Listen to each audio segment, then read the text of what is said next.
Սիրելի հայրենակիցներ, մի փոքր առաջ պատգամավորներից մեկը Տիկին Հասմիկ Հակոբյանը մի տեսակ տարակուսած էր, թե մենք ընդհանրապես ինչու ենք խոսում Սամվել Կարապետյանի կալանավորման մասին, կարծես հերթական առօրեական իրադարձություն էր, որ տեղի էր ունենում։ Բայց եթե Տիկին Հակոբյանն այդքան էլ չի հավատում նրան, թե իսկապես ինչ մեծ ներդրում է ունեցել Սամվել Կարապետյանը հայ ազգի, հայ ժողովրդի համար, ես վստահ եմ, որ հիմա այս ձայնագրությունը լսելուց հետո մի փոքր ձեր հավատը կավելանա։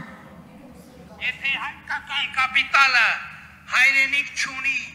ինչու են Սամվել Կարապետյանը և Ռուբեն Վարդանյանը միլիոնավոր դոլարներ ներդրում Հայաստանի Հանրապետությունում։ Նույնիսկ Վերջում իհարկե առաջարկում է նաև ծափահարել ինչպես Սամվել Կարապետյանին, այնպես է Ռուբեն Վարդանյանին։ Ես գիտեմ ինչու են իրենք ներդրում արել Հայաստանի Հանրապետությունում և Արցախում, որտեղ Հայաստանի Հանրապետությունը և Արցախն իրենց հայրենիքն է և նրանք սիրում են իրենց հայրենիքը։ Իսկ ինչու է հիմա Սամվել Կարապետյանը այս իշխանության օրոք կալանավորված և ինչու է Ռուբեն Վարդանյանը Ալիևի ռեժիմի օրոք կալանավորված, այդ հարցի պատասխանը ես ևս գիտեմ, որովհետև դուք երկուստ էլ ատում եք հայ ժողովրդին և հայկական պետականությունները, ինչպես Հայաստանի Հանրապետությունը, այնպես էլ Արցախը։ Վերջերս մի գրառում հայտնվեց, հիմա ես իմ ձևով կմիջամտեմ։ Առաջ գոնե ձև էին անում, որ կա իրավական գործընթաց, որ կան դատական պրոցեսներ և այլն, քննիչներն իրենք են ինչ-որ գործընթացներ իրականացնում։ Հիմա SMS-ների, WhatsApp-ով SMS-ների փոխարեն ուղղակի գալիս է Facebook-յան արդարադատությունը, Facebook-յան ուղիղ ցուցումներով մարդիկ են կալանավորվում։ Սա է այն համակարգը, որ դուք ստեղծել էիք։ Զանգովի արդարադատության դեմ էիք պայքարում մինչև 18 թվականը։ 18 թվականից հետո մի հատ upgrade եղաք ու ստացվեց Facebook-յան արդարադատության իրականացում։ Բայց ինձ իսկապես մի բան է հետաքրքիր, պարոն Թունյան, հետո կխանգարեք, ձեր ոգին փառավորվեց երեկ, երբ կալանավորեցին Սամվել Կարապետյանին, իսկապես ձեր ոգի փառավորվեց, տոնում էիք երեկ։ Ես վստահ եմ, որ Ալիևը տոնում էր, որովհետև տարիներ առաջ հետախուզում էր հայտարարել Սամվել Կարապետյանի նկատմամբ։ Տոնած կլինեիք, այդտեղ կասկած չունեմ։ Ձեզ ուժեղ էիք զգում։ Ես վստահեցնում եմ, դա ընդհանրապես ուժի գործոն չէ, ուժի ցուցադրություն չէր, այլ բացառապես թուլության, վախերի ցուցադրություն։ Ուզում եմ հասկանամ, այդ ինչից եք էլի այդքան վախենում։ Մարդն ընդամենն ասել է, որ եկեղեցու կողքին կանգնած ալինելու, եկեղեցուն է պաշտպանելու։ Այդ ինչ մի սենց վախեցած, սարսափած վիճակում եք գտնվում։ Այո, պետք է արձանագրել Սամվել Կարապետյանի կալանավորումը Նիկոլ Փաշինյանի վախերի դրսևորում է, ուրիշ որևէ բան չկա այստեղ։ Ընդհանրապես Ես կարծում եմ, որ Նիկոլ Փաշինյանը այս տարիների ընթացքում ապացուցել է, որ ինքն առհասարակ ատում է հաջողակ մարդկանց, ատում է այն մարդկանց, ովքեր հաղթանակի հետ են ասոցացվում, ատում է մարդկանց, ովքեր արժեք են ստեղծում, ու էական չի, թե այդ մարդիկ ովքեր են, նախագահներ լինեն, զինվորականներ լինեն, բիզնեսմեններ լինեն, թե ուղղակի սպորտսմեններ, օրինակ Հենրիխ Մխիթարյանի դեպքում, Լևոն Արոնյանի և մյուսների դեպքում։ Եվ հատկանշական է, որ այս մարդը երկրի սահմաններից դուրս թշնամիներ չունի, իր բոլոր թշնամիները Հայաստանի Հանրապետությունում են։ Հայի անուն ազգանուն ունեցող մարդիկ են միայն նրա թշնամիները, որտեղ այլ ձև չես կարող բացատրել, թե ինչպես օրինակ Նիկոլ Փաշինյանը, այսպես վիզը ծուր կանգնում Ալիևի առաջ ասում, արի գնանք սուրճ խմենք,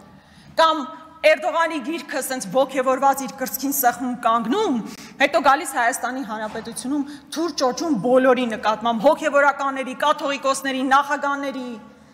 գործարարների։ Պարոն Սուքիասյան, ձեզ դուր է գալիս այս իրավիճակը, երբ գործարարներն են այսպես թիրախավորվում։ Վստահ եմ, որ դուր չի գալիս։ Բայց ես կարծում եմ, որ բոլորն էլ իրենց կարծիքը այստեղ պետք է հայտարարեն այդ մասով։ Եկեղեցու նկատմամբ տեղի ունեցողը ազգային ինստիտուտը ոչնչացնելուն միտված քայլ է, ուրիշ ոչինչ։ Սիրելի ժողովուրդ, հանկած չմոլորեցվեք այն պնդումներով, որ սրանք առանձին անհատների, առանձին հոգևորականների կամ կաթողիկոսի հետ քննարկումներ են։ Սա մեր ազգային ինստիտուտը ոչնչացնելու հարց է։ Վաղը կարծես թե Նիկոլ Փաշինյանը Թուրքիա է մեկնում։ Գոհ կլինեն այնտեղ ձեզանից։ Շատ գոհ կլինեն, վստահ եմ գոհ կլինեն։ Նախ այստեղ իհարկե կարևոր է հասկանալ, թե Թուրքիա գնալը ինչ օրակարգ ունի, այնտեղ ինչ է քննարկվելու։ Բայց քանի որ շատ է խոսում նաև սրբապղծություններից, ես ուզում եմ ասել, թե ինչն է ինձ համար սրբապղծությունը։ Սրբափոխություն է այն, որ միայն նրա համար, որ ձեզ դավաճան չասեն, միայն ձեր մաշկի կաշվի փրկության համար, հազարավոր տղաների կյանքը դրեցիք զոհասեղանին։ Միայն նրա համար, որ ձեր կաշին փրկեք։ Սրբափոխություն է, երբ տասնյակ կիլոմետրերով Լրություն դալիճ։ Լրություն, նախազգուշացում, Նարեկ։ Սրբափոխություն է, երբ Նիկոլ Փաշինյանի միանձնյա հրամանով տասնյակ կիլոմետրերով մեր զորքը ետ է քաշվել,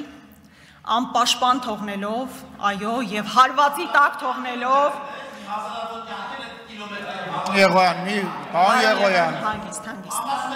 Պարոն Եղոյան, հանգիստ, խնդրում եմ կարգի հրավիրեք պատգամավորներին։ Պարոն Եղոյան, սրբափոխություն էր Արցախը ճանաչել։ Տիկին Գրիգորյան, մի վարքյան։ Ազգային ժողովի կանոնագրքին համաձայն նկատողություն եք ստանում, պարոն Եղոյան, նախազգուշացում եք ստանում եւ նույնը ձեզ է վերաբերում, պարոն Ղարամանյան եւ պարոն Եղոյան, նախազգուշացում։ Տիկին Գրիգորյան, շարունակեք, ես ձեզ Ղարամանյանը Զեմլյակը սա ոչինչ թեթև տանենք։ Արցախ սրբափոխություն էր Արցախը ճանաչել Ադրբեջանի կազմում, որի հետևանքով արդյունքում այո եղավ էթնիկ զտում եւ Արցախն ամբողջությամբ հայաթափվեց։ Այո, սրբափոխություն էր, երբ Արցախի վրա հարձակում կար, իսկ Նիկոլ Փաշինյանը ուղիղ եթերով հայտարարում էր, որ որևէ վտանգ, սպառնալիք չկա քաղաքացիական հասարակությանը։ Սա սրբափոխություններ են, այո։ Եվ այստեղ պարոն Թունյանը գնաց, ես զարմանում եմ իր զարմանքի վրա, որ մենք ասում ենք, լավ, հիմա ստեղծված իրավիճակում եկեղեցուն հարվածի տակ դնելը, կաթողիկոսի մասին խոսելը, հոգևորականների մասին խոսելը, ինչ նպատակ է հետապնդում եւ իսկապես մեր անմիջական հարևանությամբ տեղի են ունենում աշխարհաքաղաքական լուրջ վերադասավորումներ։ Միջուկային պատերազմից, այո, ով էր զարմանում պատերազմ բառից, այո, միջուկային պատերազմից 5 պակասը։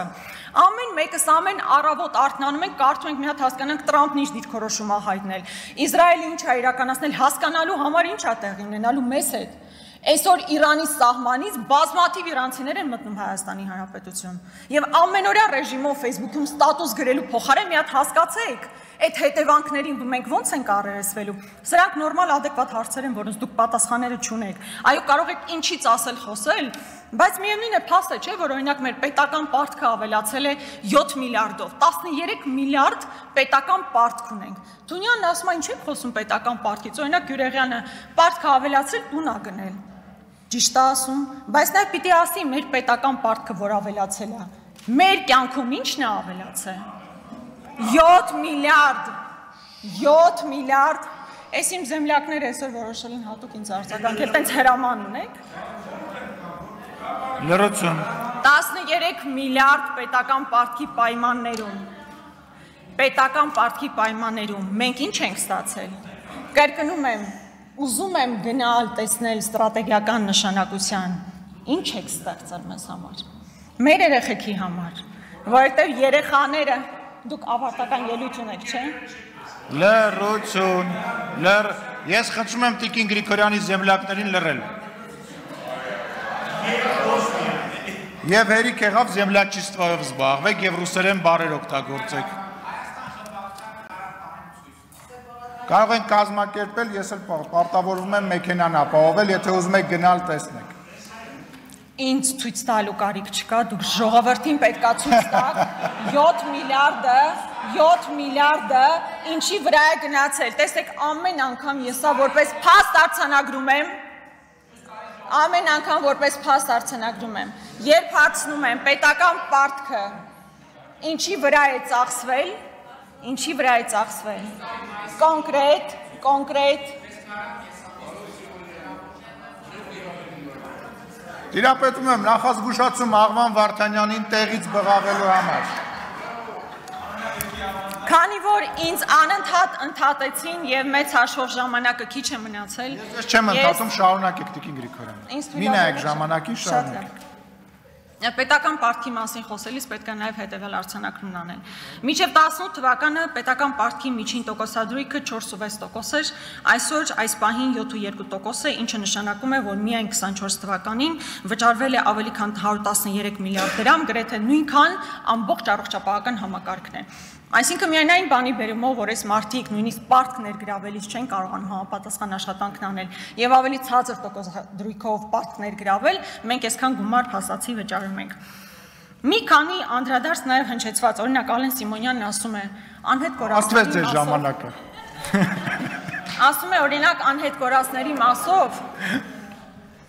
Դուք դահլիճում եք Տիկին Գրիգորյան, անհետ կորածների ժամանակ, ես դա անհետ կորածների մասով մենք մշտական կապի մեջ ենք։ Ասում եք գնա կնկարվեք անցնեք։ Անհետ կորածների ընտանիքներն այս վիճակում կներեք, որ իշխանության օրոք են հայտնվել։ Բայց ձեր իշխանության օրոք են այս մարդկանց երեխաները անհետ կորել։ Դուք պարտականություն ունեք վերադարձնելու կամ մասունքները կամ տեղեկատվություն տալու, որ չեք արել, եկել եք ու ինչ ասում։ Դուք դահլիճում եք եղել, միայն վերջի պատերազմի ժամանակ անհետ կորածները չէին, նաև 90-ականներին էին ներկայացված, խնդրում եմ ասելուց գոնե ճիշտը ասեք, էլի։ Ներկա չէիք դուք դահլիճում։ Ես ներկա եմ ամբողջությամբ տեղեկատվությանը տիրապետում եմ, փողոցում կանգնած այսօրվա մարդկանց գնացեք եւ պատասխան տվեք, հարցը դա է։ Մնացած ամեն ինչը լիրիկա է, մնացած ամեն ինչը մանիպուլյացիա է։ Ժամանակն ավարտվում է, այստեղ երկար խոսելու նպատակ չունեմ, չնայած նաեւ բյուջեի մասով շատ արձանագրումներ ունեի անելու, բայց մի հստակ բան ուզում եմ արձանագրել։ Այնինչ այսօր տեղի ունենում Հայաստանի Հանրապետությունում իսկապես վախի մթնոլորտ սերմանելու գործընթաց է։ Բոլորին թիրախավորել, կրկնում եմ, ոչ թշնամուն, ոչ հակառակորդին, ոչ իրական թշնամիներին, սեփական ժողովրդի ներկայացուցիչներին թիրախավորել, վախ սերմանել, միայն թե հնարավորինս երկար սեփական աթոռը պահելու համար։ Սիրելի ժողովուրդ, չվախենաք։ Մի վախեցեք մարդուց, ով ինքը ոտից գլուխ վախերի կծիկ է, վախենում է սեփական աթոռը կորցնելուց, որևէ կերպ չվախենակ, ես չեմ վախենում, 100,000-ավոր մարդիկ չեն վախենում եւ իսկապես չկա մի բանդ, որում կարող եք տեղավորել 100,000-ավոր մարդկանց, ովքեր պահելու են իրենց ինքնությունը, ովքեր լինելու են եկեղեցու կողքին եւ այն մարդկանց կողքին, ովքեր իսկապես արժեք են ստեղծում։ Շնորհակալություն։ Մենք ենք շնորհակալ Տիկին Գրիգորյան, լրություն։ Առաջարկ կա։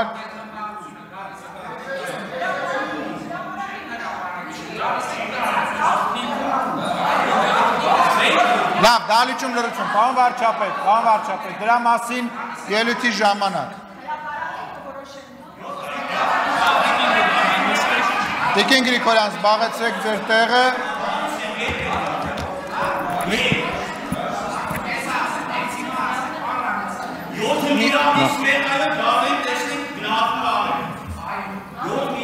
Լրություն դահլիճում, ուրեմն